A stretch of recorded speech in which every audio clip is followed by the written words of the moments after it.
nosso abraço e a nossa saudação afetuosa, pedindo a Jesus, o nosso Mestre Maior, que nos inspire, que nos ampare e que nos permita poder tirar utilidade para as nossas vidas desse material, já que nós sabemos muitas coisas em forma teórica e às vezes não nos atrevemos a praticar.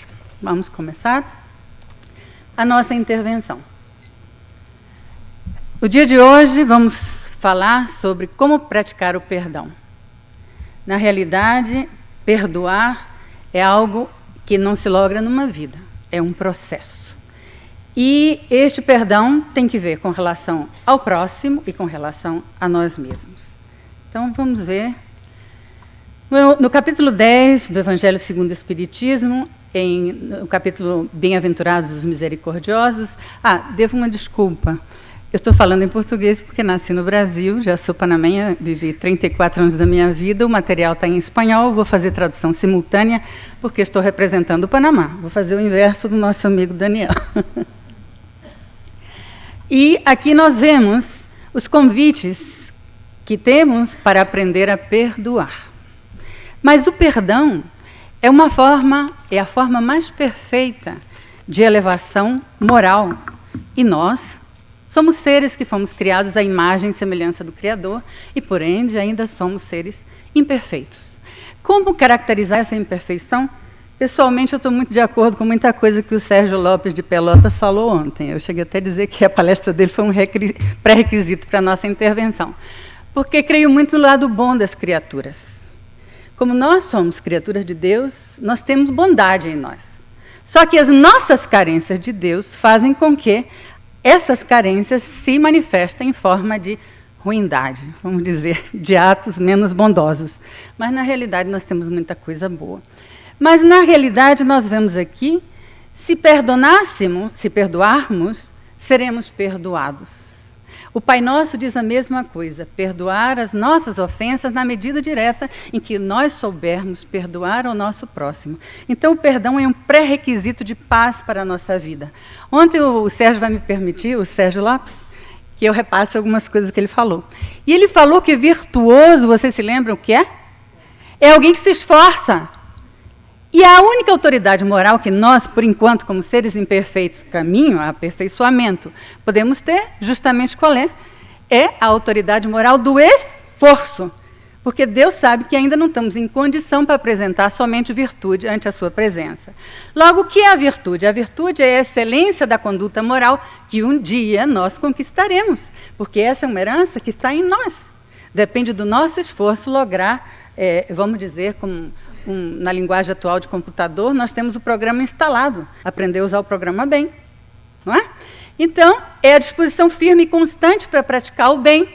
Não deixar que a nossa interferência inferior interfira nos nossos atos. É a resistência voluntária ao chamado das más inclinações. E, falando da virtude, como o Sérgio, volto a insistir, falou, nós temos que conquistar tudo isso daí, ó. E hoje nós vamos nos centrar no perdão. Nossa, é muita coisa por conquistar, mas não importa, porque nesse processo, nessa carreira evolutiva, nós devemos ser como aquela tartaruguinha que não desiste. Eu sempre pergunto, em que uma tartaruga vai ganhar uma lebre numa corrida? Será que isso é possível? Vocês acham que é possível? Uma lebre é muito rápida. Como vai ser que a lebre vai perder para a tartaruga? Na hora que a lebre confiar muito na sua rapidez, desmontar o esquema do corre-corre e a tartaruga firme for andando. Nós somos assim. Nós deveremos ser assim, nessa busca de compreensão superior das coisas. Então, para poder chegar a Deus, temos que aprender, estamos escutando isso aqui há séculos, e neste evento, desde ontem, temos que aprender a amar. Há pouco falava com as companheiras ali que amar é CAPSI. Reparem bem, ó.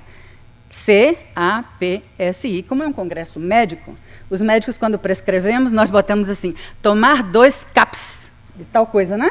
Então, eu vou receitar um CAPSI, colocando o I aí. Vamos ver o que é? Amar é compreender quem? Ao próximo.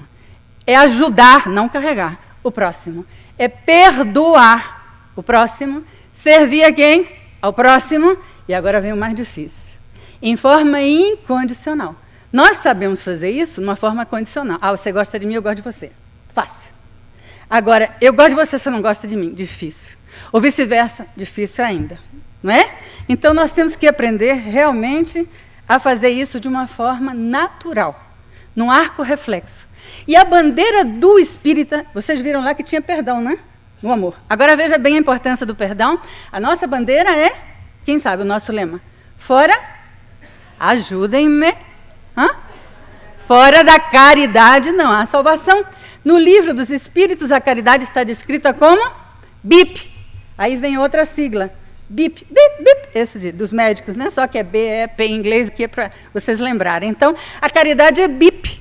É benevolência, indulgência, e lá vem quem?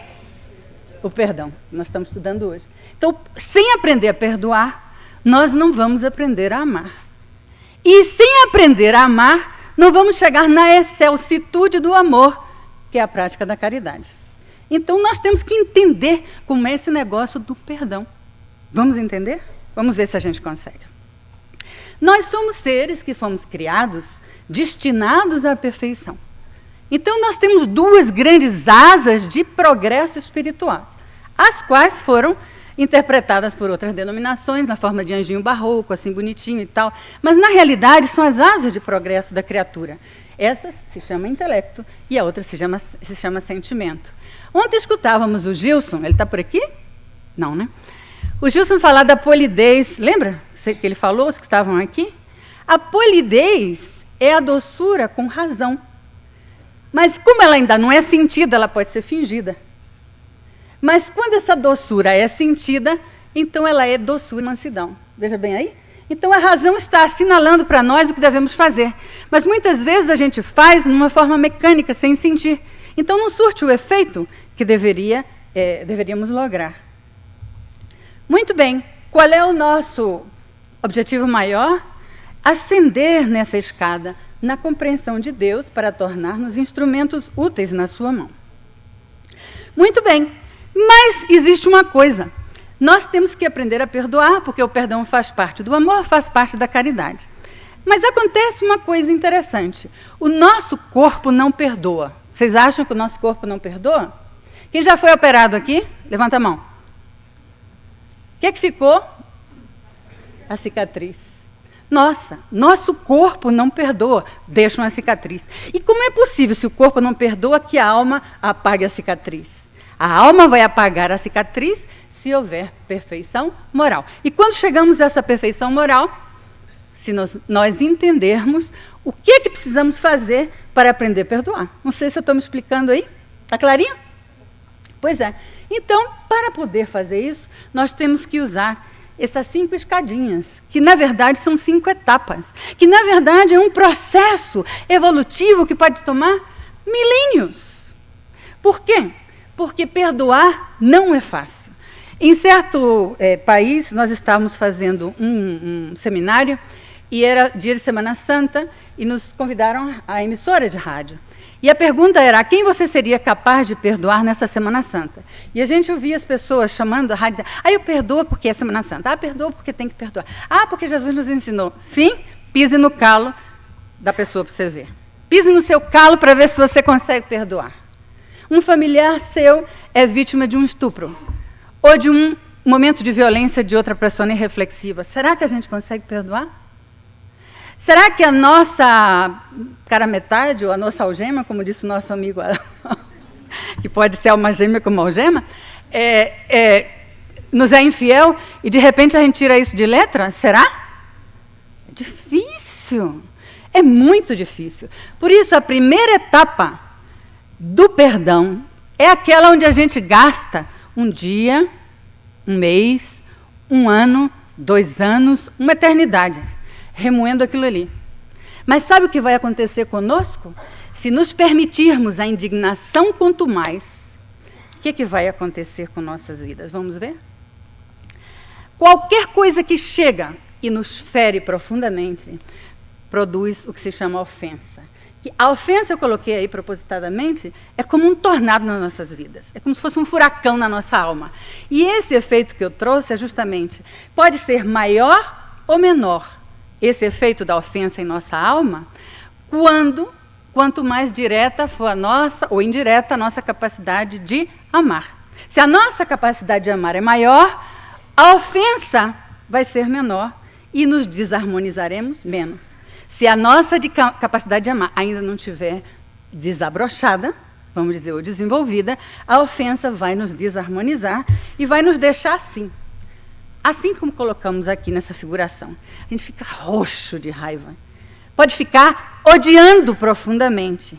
Mas nesse contínuo dar, e como se diz em espanhol, bregar com isso, o que nós vamos lograr? Nós vamos ficar presos, encarcerados nessa monoideação daquilo que me aconteceu. Ponhamos o caso daquela senhora que o marido, a mãe de um colega nosso, foi nos encaminhada. Essa senhora se casou aos 16 anos de idade, teve 8 filhos com esse senhor. Esse senhor é um homem de bens, do interior da República Panamenha. Tiveram 8 filhos. E quando chegou aí pelos 50 e tantos anos, 60 e pouco, ele se transformou naquele Dom Juan, em espanhol lá do Panamá, diz Viejo Verde. E ele, de Viejo Verde, conseguiu uma menina de 18 anos, largou a senhora. E esse sofrimento dessa senhora, tendo que enfrentar isso sem se sentir preparada, detonou o aparecimento de diabetes, hipertensão, artrite, então ela já estava terrível quando um colega nos pediu que desse uma olhada na mãe dele.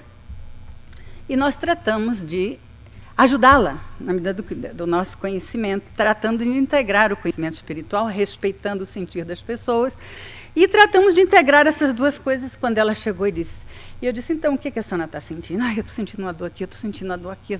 Era dor por tudo quanto é lado. E eu sabia do assunto porque o filho já tinha me dito e ela começou a dizer tudinho. Eu digo assim, vem cá, a senhora não está sentindo que tudo isso que a senhora está dando, porque vinha a entrevista com o juiz, para a partilha dos bens. E ela se sentia mal paga, porque a vida inteira dedicou a ele, deu 8 filhos, e de repente, como se diz no Panamá, ele deu uma patada e jogou ela para escanteio, e ele foi viver a sua nova adolescência com uma menina de 18 anos. Eu disse assim, que tal se a senhora começasse a ver o lado positivo dessa coisa negativa que lhe aconteceu? Porque tudo é uma estratégia para poder a gente mudar o tom mental da pessoa. Aí ela disse assim, mas isso não é possível? Eu digo, claro que é possível. Se nesse momento a senhora se considera viúva de marido vivo, vai ser uma grande coisa. Aí ela disse, viúva de marido vivo? Eu digo, claro. A senhora passou a vida inteira escrava desse homem, dos filhos que deu esse homem, tudo que deu esse homem. Agora ele assinou a sua carta de liberdade para a senhora fazer o que a senhora quiser. Aí ela ficou pensando assim, eu não tinha pensado assim, pois pense. E aí eu fui ajudando ela a pensar melhor. Porque o amor começa no egoísmo. Vocês acham que eu estou falando errado? Não. O amor começa a desabrochar desde o egoísmo. Amar ao próximo como a si mesmo. Se você não amar a si mesmo, você não vai conseguir se projetar ao próximo. Aí ela disse, doutora, eu nunca tinha pensado. Eu digo, pois a partir de agora a senhora vai fazer esse pacto consigo mesma. Deixe que ele fique com o que ele quiser e que ele lhe dê o que a senhora quiser e pense naquilo que a senhora quis fazer toda a sua vida e vá fazer, porque sua cabeça está boa, suas pernas ainda caminham, antes de que esse ódio desgoverne o seu corpo e a senhora fique mais doente do que já está. Ele não merece isso. Ah, doutora, a senhora é um anjo que caiu do céu, meu Deus, precisava ver mais gente como a senhora. Você entende? A pessoa fica agradecida a quem aparece no seu caminho e ajuda a pensar. Ela levantou e começou a melhorar. O colega voltou e me disse, mas o que foi que você disse para minha mãe? Deve ser que você tem pacto, porque tu eres bruja, verdade? Porque tu crees em los espíritos. Me disse assim. Eu digo, não, a minha única bruxaria chama amor. E eu estou tratando para ver se dá certo. E deflagrei um estímulo e sua mãe sozinha começou a caminhar. E vocês vão acreditar ou não, mas essa senhora começou a caminhar. Melhorou a pressão, melhorou o diabetes, melhorou a artrite, melhorou tudo. Hoje em dia ela está aprendendo a fazer manualidades, é outra pessoa. Eu não sei fazer milagre, mas tem um coração que, como ele falou aí, a razão ser um coração que bate não serve. Mas se o coração bate, mesmo imperfeito, já pode dar um empurrãozinho em outras pessoas, que é mentira que o médico cura. Porque se curasse, eu estaria curado das minhas mazelas. Entendeu? O médico ajuda o paciente a identificar o seu problema E aí ele vai caminhar. Em algumas circunstâncias, claro, quando o paciente está fora de si e tal, a gente mete a mão para ajudar mesmo. Mas, de uma forma geral, nós temos que buscar a forma. Então, você veja, quando ficamos na indignação, numa decepção amorosa, numa decepção de qualquer natureza, eu provenho do centro de Divaldo, desde os 12 anos de idade, do Caminho da Redenção. E eu era menina quando eu escutei Divaldo contar que alguém lhe lançou uma injúria, mas tão doída, que ele passou 30 dias com uma dor de cabeça, que essa dor de cabeça não passava. Era dia e noite com dor de cabeça. Aí, pelos 30, 31 dias de dor de cabeça, tomando remédio sem passar, a Joana de Ângeles apareceu e disse assim, meu filho, o que você tem? Eu disse, a senhora não está vendo? A senhora não está vendo? Eu sou vítima de uma injúria. Eu não posso dormir, porque isso... Aí ela virou para ele e disse assim, meu filho, isso que disseram de você é verdade? Mas a senhora sabe que não é verdade. Eu disse, então, meu filho, por que você está dando credibilidade a uma coisa que não é verdade? Busque o Evangelho e leia lá que está escrito, o mal não merece comentário em tempo algum. Você está comentando muito, você já tem um mês comentando mentalmente esse problema. E ele foi concitado de uma forma muito doce e sábia a mudar de onda. A mudar de onda. E eu, pessoalmente, desde pequenina, fui primeira aluna de escola, não estou aqui jogando florzinha, que eu gostava de estudar e tal. Então, a gente sempre é muito invejada. E aos 12 anos, eu aprendi uma frase de André Luiz que me ajudou para a vida toda em Agenda Cristã, quando disse assim, não lhe preocupe o caluniador. Vocês sabem o resto? Viva de tal maneira que ninguém possa acreditar nele. Não lhe preocupe o invejoso tampouco. É a pessoa que mais lhe dá valor. Não é? Mas a gente tem que assimilar. Claro, o invejoso está lhe dando valor. Ele quer ser igual a você. Entendeu? Só que ele faz que fica roxo, como está ali. Então, no primeiro momento, que este momento nas nossas evoluções pode durar, como ele disse, uma eternidade, um dia, um ano. Aquelas pessoas que foram para o tronco do sacrifício, que os feitores acabaram, como é que uma alma dessa vai perdoar? Hein? Você vê que levaram para o tronco seu filho, sua mãe, todo mundo, e esses pobres escravos sofreram horrores. Como é que você vai pedir um espírito desse que perdoe assim facilmente? Impossível. Então ele pode passar milênios com aquele ódio, perseguindo aquele feitor. Mas, em algum momento, ele vai necessitar de paz. Sabe por quê? Porque a indignação deixa você numa monoideação. E chega um momento que você não se aguenta. Você não perdoa porque você é bonzinho, ainda que existe bondade em você. Você perdoa porque chega um momento que você não se suporta. Sem falar nos estragos que esse ódio contínuo está fazendo dentro de você. A boca amarga, o coração não anda bem, a dor de cabeça vem a prisão de ventre, vem uma série de efeitos psicossomáticos que a gente não consegue perdoar. Aí, quando você já quer mudar de onda, não me fale nesse assunto. E fulano começa, não quero saber dele. Isso já é um grande indício. Você está passando para o passo número 2. E esse passo número 2, nós somos rosas de vidro. Nós começamos como botõezinhos e, sofrendo as provas, nós vamos abrindo as pétalas. Então, quando estamos na indignação, nós estamos na paixão, não é? E agora nós vamos passar para a compreensão. Aí depois você diz, não quero saber mais. Mas, em um dado momento, seu fanal é a perfeição, você começa a dizer, mas o que será? Por que será que ele fez isso comigo? Em que será que eu falhei? Em que a outra é melhor que eu? Não é? Aí você já começa a perguntar o porquê. Isso já é uma grande coisa. É o passo número 2 para você chegar um dia a esquecer aquela ofensa que lhe desgovernou e para chegar um dia ao perdão. Nessa fase de compreensão, você diz assim, por que me fez isso? Aí você começa a avaliar o grau da sua participação na fuga do outro. Que coisa interessante, não é isso? Você começa, que coisas eu fiz que talvez permitissem que ele fosse buscar essa situação X, em outra circunstância, com outra pessoa, etc. Aí, nessa atitude, você vai, de repente, chegando ao próximo passo, porque vem pouquinho a pouco. Quando você começa a compreender que talvez você teve alguma participação nesta ofensa que essa pessoa lhe fez, aí você já começa a ter nuances de outras cores, porque a compreensão vai fazendo que um dia você tenha pena dessa pessoa.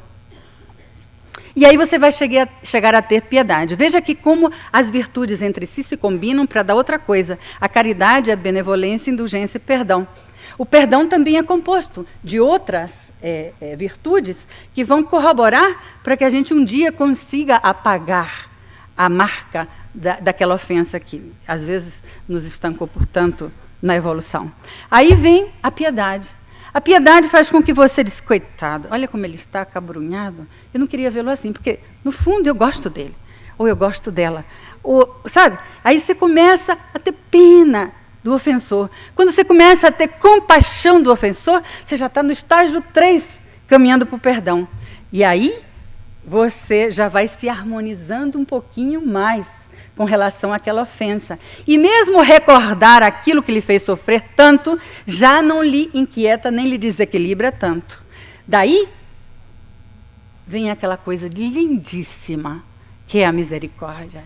A misericórdia vai chegando devagarinho na sua vida, quando você já vai se harmonizando um pouquinho mais, e vai passando da piedade a entender os processos de justiça. A misericórdia é um pré-requisito, um aperfeiçoamento da justiça, do direito dos outros. Talvez, se não nessa e outra encarnação, para nós os espíritas é mais fácil entender isso. Talvez eu tive em falta com essa pessoa. Hoje é o meu momento de devolver. Aí a gente já fica jogando o coração córdia, sobre as misérias alheias. E você aprende de Jesus, que é o nosso grande mestre, e de outros também iluminados, a não julgar. Essa passagem do Evangelho do Cristo é uma coisa lindíssima, porque naquele momento a lei judia dizia que mulher que prevaricava, que era surpreendida em adultério, tinha que morrer apedrada. E naquele momento todo mundo estava ali querendo cumprir a lei humana. E Jesus, escrevendo na areia, estava, escrevendo ficou, e aquela mulher veio e disse, ai meu Deus, vou morrer de pedrada. Quando ele levanta e com uma doçura ele diz, quem não tiver pecados, que jogue a primeira pedra. Eu adoraria estar ali, porque na minha mente eu vejo que os mais velhos, que tinham pedregulho na mão, jogaram no chão. Aquele chão ficou atapetado de pedra, porque quanto mais você vive, mais você tem possibilidade de errar. Aí, naquele momento, ela olhou para um lado, olhou para o outro, chorando. Ai, meu Deus, não me apedrejaram. Primeira coisa que ela pensou, imagina, não é? Aí depois vinha a lição sublime de amor ao cubo. Ao cubo não, qual é a potência máxima? Amor infinito. E ele diz assim, sem censurar ao errado, porque você quer ajudar alguém e você ficar censurando, não ajuda. E naquela estratégia sublime de amor, ele diz assim, mulher, onde estão aqueles que te censuravam? Aí ela, tranquila, disse, eles se foram, meu senhor. Aí ele disse, assim como eles não te puderam julgar, eu tampouco. Vai, e não voltes a pecar. Quer dizer, não voltes a errar. E dali ela se levanta. Porque um gesto de compreensão pode fazer muita coisa, mas a gente só consegue fazer isso se tiver algo pacificado. Senão, você vai bater de frente com o contrincante. É muito difícil. O perdão não é fácil, mas não é impossível de lograr.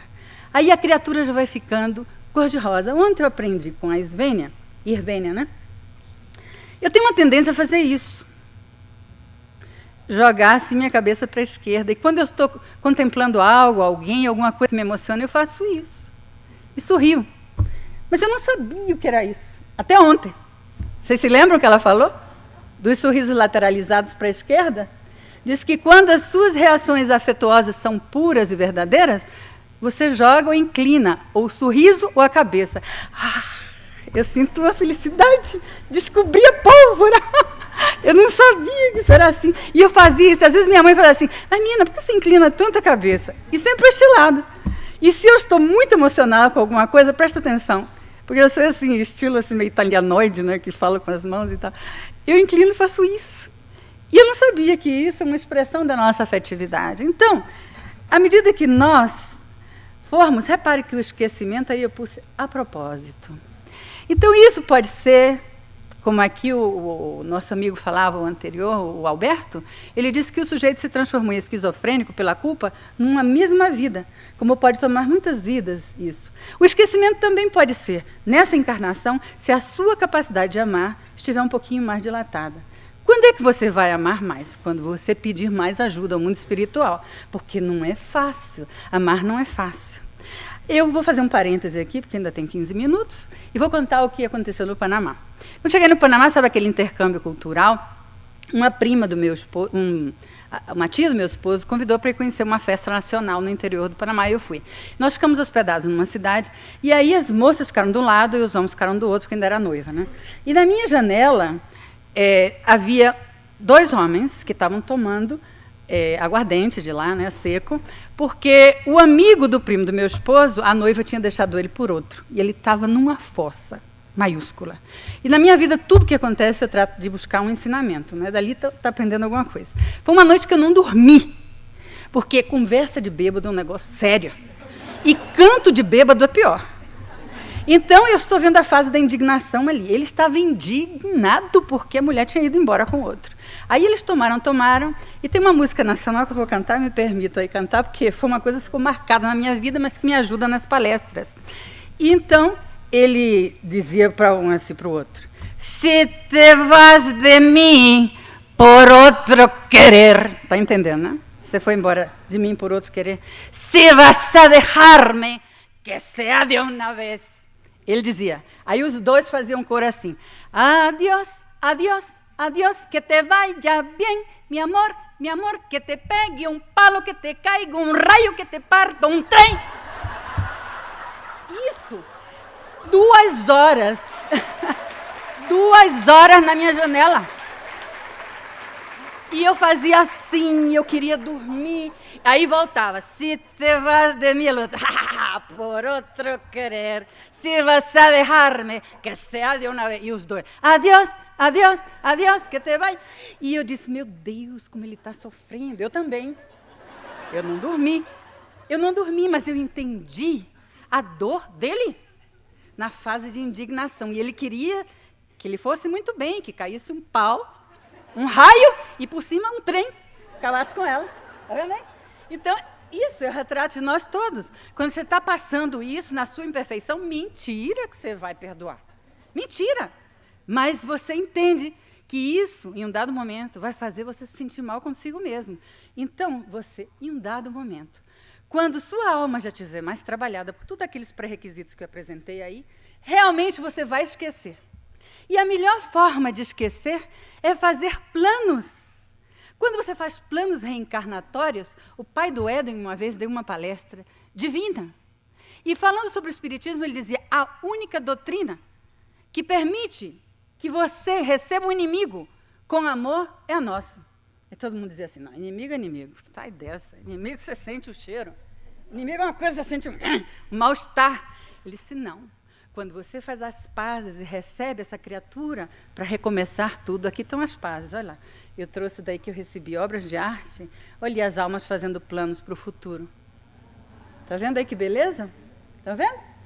Vão fazendo planos para o futuro e às vezes volta e você não entende. Que pena que eu não tenho. Outro caso que Divaldo contou uma vez que eu era menina, de um caso assim que há pouco também o Alberto falou: quem será o filho? Justamente o filho do obsessor, da filha do senhor importante, ele renasce. E Divaldo contou que, quando renasceu o obsessor, o velho que tinha tirado tudo em outras vidas desse espírito, nessa, abriu uma conta, botou todos os bens dele no nome do outro, estava louco pela criança. Mas a criança, de vez em quando, tinha uns laivos de recordação e olhava para o avô, que queria muito, mas, de repente, dava um pontapé na canela e saía correndo.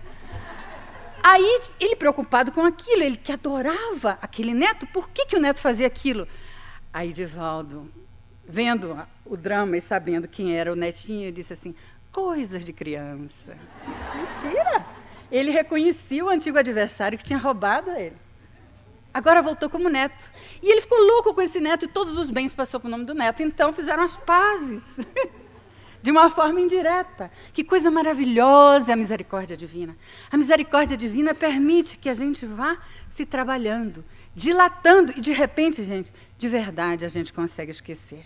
E aí nós vamos transformando nessas rosas criaturas que vamos pelo mundo, que ainda não estamos perfeitas, ainda estamos meio amareladas em uma pétala a outra, mas que, de verdade, já temos uma luzinha de um fósforo, de uma vela, e podemos ser úteis aí onde Deus nos colocou. Agora vamos falar do auto-perdão, que aqui há pouco o nosso amigo Daniel mencionou o auto-perdão. O auto-perdão é algo necessário para nós. Mas o querido amigo de Pelotas ontem, ele bateu bem. E o nosso amigo Gilson também. E hoje outras pessoas, como o Alberto, desde ontem e hoje, também. Falando da necessidade de nos aceitarmos como somos. Nós temos uma dificuldade de nos aceitar enorme. Hã? Nós, mulheres, somos campeãs de melhorar a fachada. Ou não?